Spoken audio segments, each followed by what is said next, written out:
নমস্কার বন্ধুরা, তনবিনা রান্না করে আপনাদের সবাইকে স্বাগত। আজ নিয়ে এসেছি আপ্পাম রেসিপি। আমরা অনেকে ইডলি ধোসা খেতে যেমন ভালোবাসি, তেমনি কিন্তু আপ্পাম খেতেও ভালোবাসি।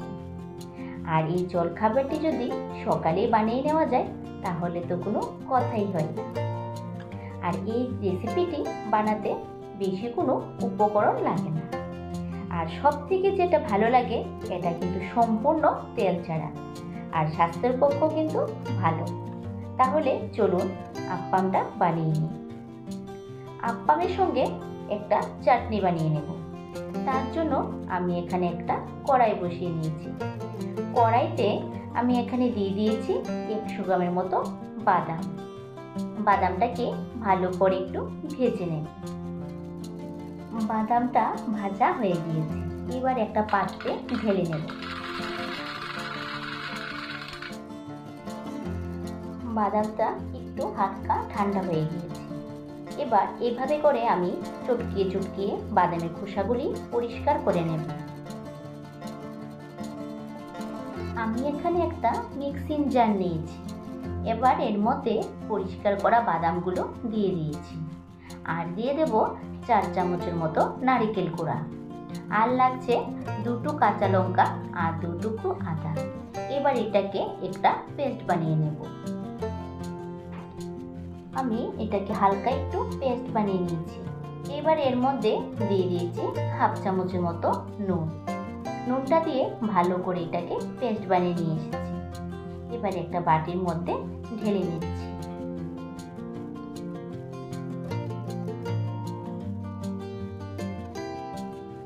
চাটনিটা সম্পূর্ণ করার জন্য আমি একটা হাতার মধ্যে নিয়েছি 1 চামচ সর্ষের তেল, 1/2 চামচ হলুদ সর্ষে, 2 শুকনো লঙ্কা আর কয়েকটু কারি পাতা দিয়ে তরকাটাকে ভালো করে জাল দিয়ে নেব। তরকাটা ভালো করে জাল দেওয়া হয়ে গিয়েছে। এবার চাটনির উপর ঢেলে দেব। এবার তরকাটা চাটনির সঙ্গে একটু মিশিয়ে নেব। আপনারা এটা ধোসা ইডলির সঙ্গেও কিন্তু বানিয়ে নিতে পারেন। চাটনিটা সম্পূর্ণভাবে তৈরি হয়ে গিয়েছে। এবার আপ্পামটা বানানোর জন্য আমি এখানে একটা মিক্সিং বোল নিয়েছি। এর মধ্যে দিয়েছি 1 কাপ সুজি। সুজির থেকে কিন্তু টক দইটা কম দিতে হবে। তার জন্য আমি এখানে 3 চামচ টক দই ব্যবহার করেছি।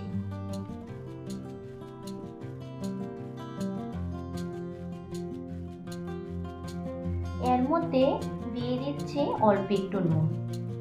আমি যে কাপ দিয়ে সুজি দিয়েছি ওই কাপে 1/2 কাপ আমি জল ব্যবহার করেছি। এবার জলটা দিয়ে একটা ব্লেন্ড বানিয়ে নেব। ব্লেন্ড বানানো হয়ে গিয়েছে। এবার আমি একটা বাটির মধ্যে ঢেলে নিচ্ছি। এবার এর মধ্যে আমি ব্যবহার করব এরকম 1 প্যাকেট ইনো। যদি আপনাদের কাছে ইনো না থাকে তাহলে এখানে 1/2 চামচ বেকিং সোডা ব্যবহার করতে পারেন। ইনোটা দেওয়ার সঙ্গে সঙ্গে ফার্মেন্ট হয়ে যায়। ব্যাটারটা সম্পূর্ণভাবে তৈরি হয়ে গিয়েছে।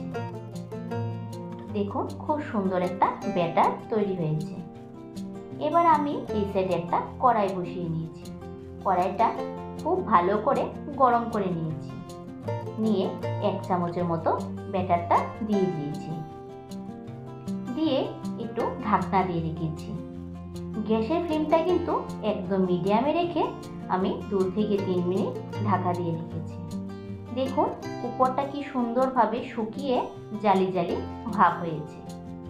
এবার আপ্পামটাকে তুলে নেব।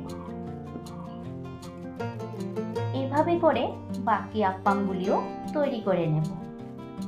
গ্যাসের ফ্লেমটা কিন্তু একেবারে হাইতে রাখবেন না, লোতে রেখে আপ্পামগুলি তৈরি করতে হবে।